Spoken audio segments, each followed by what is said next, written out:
എല്ലാവരും എന്ത് പറയണു? സുഖമായിട്ടിരിക്കുകയാണോ? നിങ്ങളുടെ സ്റ്റഡീസൊക്കെ എവിടം വരെയായി? എനിക്ക് സുഖമില്ലാതിരുന്ന കുറച്ച് ദിവസമായിരുന്നു കുറച്ചായിട്ട്. അപ്പോൾ പനിയൊക്കെ ആയിരുന്നു. ഇപ്പോഴും ഫുള്ളായിട്ട് ഓക്കെ ആയിട്ടില്ല. പക്ഷെ നമ്മളിങ്ങനെ കംപ്ലീറ്റ് ആയിട്ട് ഓക്കെ ആവാനൊക്കെ നോക്കിയിരുന്ന സമയമൊക്കെ പോയി കഴിയുമ്പോൾ പിന്നെ ഒന്നും ചെയ്യാൻ പറ്റില്ല. പിന്നെ ടെൻഷനാവും. അതുകൊണ്ട് എൻ്റെ ഒരു പഴയ പ്രൊഡക്ടിവിറ്റിയിലേക്ക് തിരിച്ചെത്താനായിട്ടുള്ളൊരു അറ്റംപ്റ്റിലാണ് ഞാനിപ്പോൾ. ഞാനെപ്പോഴും ബ്രില്യൻറ്റിൻ്റെ എക്സാമിൻ്റെ ടൈം ടേബിൾസാണ് ഫോളോ ചെയ്യാറുള്ളത്. അപ്പോൾ അതിൽ അത്യാവശ്യം റിവിഷനൊക്കെ നടന്നു പോകാറുണ്ട്. അത് കാരണം ഞാൻ റിവിഷൻ ഇപ്പോൾ എക്സ്ട്രാ ടൈം റിവിഷന് വേണ്ടി ഡിവോട്ട് ചെയ്തിരിക്കാറില്ല. അതോടെ ഇരുന്ന് കഴിഞ്ഞാൽ ചിലപ്പോൾ വീക്ക്ലി ടോപ്പിക്സ് കവർ ആവത്തില്ല. പിന്നെ ഇവരുടെ എക്സാമിന് ഒരു 6 ചാപ്റ്ററൊക്കെ ഉണ്ടെന്ന് വെച്ചാൽ അതിനകത്ത് എന്തായാലും 2 ചാപ്റ്ററെങ്കിലും നമ്മൾ മുമ്പ് പഠിച്ച എക്സാമൊക്കെ എഴുതിയിട്ടുള്ള പഴയ ചാപ്റ്റേഴ്സ് ആയിരിക്കും. അപ്പോൾ അങ്ങനെയാണെങ്കിലും നമുക്ക് റിവിഷൻ അതിൻ്റെ കൂടെ നടക്കുന്നുണ്ട് ഇപ്പോൾ തൽക്കാലത്തേന്. അപ്പോൾ ഞാൻ വിചാരിച്ചിരുന്നത് ജനുവരി ഒക്കെ ആകുമ്പോഴത്തേനും സിലബസ് കംപ്ലീറ്റ് ചെയ്ത് ജനുവരി 1 ഒക്കെ ഓൺവേർഡ്സ് ഫുൾ ഫെച്ച്ഡ് റിവിഷനിലേക്ക് തന്നെ ഇരിക്കണം എന്നാണ് ഓർത്തേക്കുന്നത്. ഇപ്പം അങ്ങനെയാണ് എൻ്റെ പ്ലാൻ. നിങ്ങളുടെയൊക്കെ റിവിഷൻ പ്ലാൻസൊക്കെ എന്താണ്? ബാക്ക്ലോഗ്സൊക്കെ ഉണ്ടോ? എല്ലാം ഒന്ന് കമൻറ്റിൽ പറയൂ. പിന്നെ ഞാൻ ബ്രില്യൻറ്റിൻ്റെ ക്ലാസ്സസിൻ്റെ ടൈം ടേബിൾ അല്ല ആക്ച്വലി ഫോളോ ചെയ്യാറ്.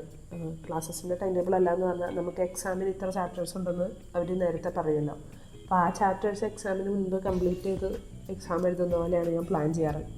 കാരണം ഞാൻ ക്ലാസ്സസ് ഫോളോ ചെയ്തിരുന്നു. ക്ലാസ്സസിൻ്റെ ടൈം ടേബിൾ അനുസരിച്ച് ക്ലാസ്സസ് കണ്ടു പോന്നിരുന്നതാണ്. പക്ഷേ ഒരു പോയിന്റ് കഴിഞ്ഞപ്പോൾ നമുക്ക് എക്സാമിനുള്ള ചാപ്റ്റേഴ്സ് ആയിരിക്കില്ല ചിലപ്പോൾ ആ വീക്ക് എടുത്തിട്ടുണ്ടാവുക. അപ്പോൾ നമ്മൾ ആ വീക്കിലി അവർ എടുക്കുന്ന ക്ലാസ്സസും കംപ്ലീറ്റ് ചെയ്യണം, എക്സാമിൻ്റെ ടോപ്പിക്കും കംപ്ലീറ്റ് ചെയ്യണം. അങ്ങനെ വന്നാൽ ഇപ്പോൾ ഒരു മൊത്തത്തിലൊരു അവിയൽ പരിപാടി. അപ്പോൾ എനിക്ക് ക്ലാസ് ആണെങ്കിൽ കംപ്ലീറ്റ് ആകും, ക്ലാസ് പെൻഡിങ് വരത്തില്ല. പക്ഷേ എക്സാമിന് റിവിഷൻ പ്രോപ്പറായിട്ട് നടക്കാതെ നമ്മൾ എക്സാം എഴുതുമ്പോൾ എനിക്ക് സ്കോർ നന്നായി ഡ്രോപ്പായി തുടങ്ങിയിരുന്നു. അപ്പോൾ അത് അത്യാവശ്യം സ്ട്രെസ്സായി തുടങ്ങിയപ്പോഴാണ് ഞാൻ എക്സാമിൻ്റെ ടോപ്പിക്കിനെ തന്നെ നോക്കാമെന്ന് ഓർത്ത് എക്സാമിന് ഏതൊക്കെ ചാപ്റ്റേഴ്സാണുള്ളത് അത് പ്രോപ്പറായിട്ട് കവർ ചെയ്യാനാണ് ഞാനിപ്പോൾ നോക്കാറ്. എന്തൊക്കെയാണെങ്കിലും മോക്ക് ടെസ്റ്റാണ് അല്ലെങ്കിൽ മോഡലല്ലേ അങ്ങനെയൊക്കെ ഓർത്താലും മോക്ക് ടെസ്റ്റിൻ്റെ മാർക്ക് വീക്ക്ലി എക്സാമിൻ്റെ മാർക്ക് നമ്മളെ ഭയങ്കരമായിട്ട് മോട്ടിവേറ്റ് ചെയ്യും, അതുപോലെ തന്നെ ഡിപ്രസ്ഡ് ആക്കും. അതുകൊണ്ട് മാക്സിമം മാർക്ക് വീക്ക്ലി എക്സാമിന് സ്കോർ ചെയ്യാൻ പറ്റുന്ന പോലെ പ്രാക്ടീസ് ചെയ്ത് എക്സാം എഴുതുക എന്നുള്ളതാണ് നമുക്ക് മുമ്പോട്ട് പോകാനായിട്ട് കുറച്ചുകൂടെ ഒരു കോൺഫിഡൻസ് ബിൽഡ് ചെയ്യാനൊക്കെ നന്നാവുക. അപ്പോൾ ബ്രില്യൻറ്റിൽ എല്ലാ ചാപ്റ്റേഴ്സും എന്തായാലും എക്സാമിന് വരും. അപ്പോൾ അതിന് തൊട്ട് മുമ്പത്തെ വീക്കിൽ അത് പഠിച്ച് അതിൻ്റെ ക്വസ്റ്റ്യനൊക്കെ പ്രാക്ടീസ് ചെയ്ത് അത് കംപ്ലീറ്റ് ചെയ്ത് എക്സാം എഴുതുകയാണ്. അതാണ് എൻ്റെ സിലബസ് കംപ്ലീറ്റ് ചെയ്യാനും ക്വസ്റ്റ്യൻ പ്രാക്ടീസൊക്കെ ഒരുമിച്ച് നടക്കാനുള്ള ഒരു പ്ലാൻ. അങ്ങനെയാണ്. പിന്നെ ഇപ്പം നിങ്ങൾ പഠിക്കുന്ന ഇൻസ്റ്റിറ്റ്യൂട്ടിൽ വീക്ക്ലി എക്സാമായിട്ടല്ല എക്സാംസ് ഉള്ളതെന്ന് വെച്ചാൽ ചിലപ്പോൾ ഈ സ്ട്രാറ്റജി നിങ്ങൾക്ക് വർക്കൗട്ട് ആവണമെന്നില്ല. പിന്നെ ഇതൊരു ഗെയിം ഓഫ് എവല്യൂഷൻ ആണല്ലോ. നമുക്ക് ഏതാണോ വർക്കൗട്ട് ആവുക, ഏത് മെത്തേഡാണ്, ഏത് റിവിഷൻ പ്ലാനാണ് എന്നൊക്കെ നമ്മൾ തന്നെ ഒരു ട്രയൽ ആൻഡ് എററിലൂടെ കണ്ടുപിടിക്കുന്നതാണ്. അവസാനം നമുക്ക് ഗ്രിപ്പ് തോന്നുന്ന ഒരു മെത്തേഡിൽ നമ്മൾ സ്റ്റിക്ക് ഓൺ ചെയ്ത് അത് തന്നെ കണ്ടിന്യൂ ചെയ്യുക, അത്രേ നമുക്ക് ചെയ്യാനുള്ളൂ.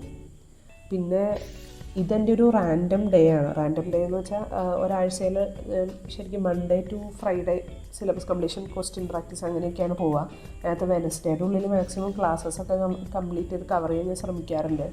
അത് കഴിഞ്ഞിട്ടുള്ള ദിവസങ്ങളിൽ ബയോളജി റീഡിങ് പിന്നെ ക്വസ്റ്റ്യൻ പ്രാക്ടീസ് അങ്ങനെയൊക്കെയാണ്. പിന്നെ സൺഡേ ഉച്ചയ്ക്കാണ് എക്സാം വരുന്നത്.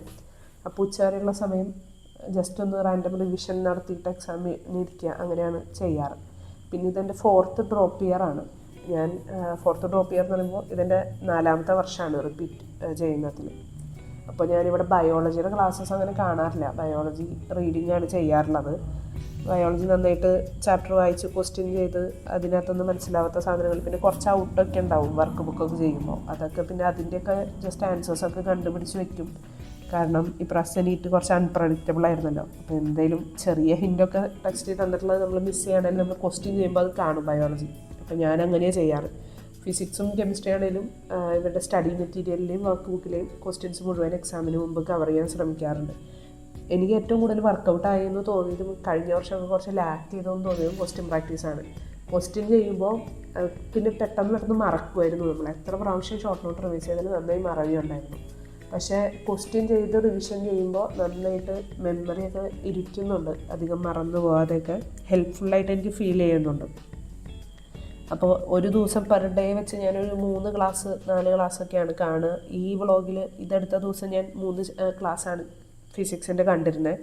അത് കഴിഞ്ഞ് ഫിസിക്സിൻ്റെ ക്ലാസ് കണ്ട ഭാഗത്തിലെ ക്വസ്റ്റ്യൻസ് പ്രാക്ടീസ് ചെയ്തിരുന്നു. പിന്നെ ബയോളജി സെക്ഷൽ റീപ്രൊഡക്ഷൻ ഫ്ലവറിംഗ് പ്ലാന്റ്സിൻ്റെ ചാപ്റ്റർ ഫുള്ളായിട്ട് റിവിഷൻ ചെയ്യുക. ഇത്രയാണ് ഞാൻ അന്ന് ചെയ്തിരുന്നത്. ഈ വീഡിയോ എടുത്ത ദിവസം എനിക്കൊരു 12 hours വന്നിട്ടുള്ളൂ. നമ്മൾ കുറച്ചുകൂടെയൊക്കെ ചെയ്ത് കഴിഞ്ഞാൽ കുറച്ചുകൂടി ഇഫക്റ്റീവായിട്ട് കുറേ ടോപ്പിക് കൂടെ കവറാവും. റിവിഷൻ്റെ ഒക്കെ ടൈമിലാകുമ്പോഴത്തേനും നമുക്ക് കുറേ കൂടെ കൂടുതൽ സമയം കൊണ്ടുവരണം.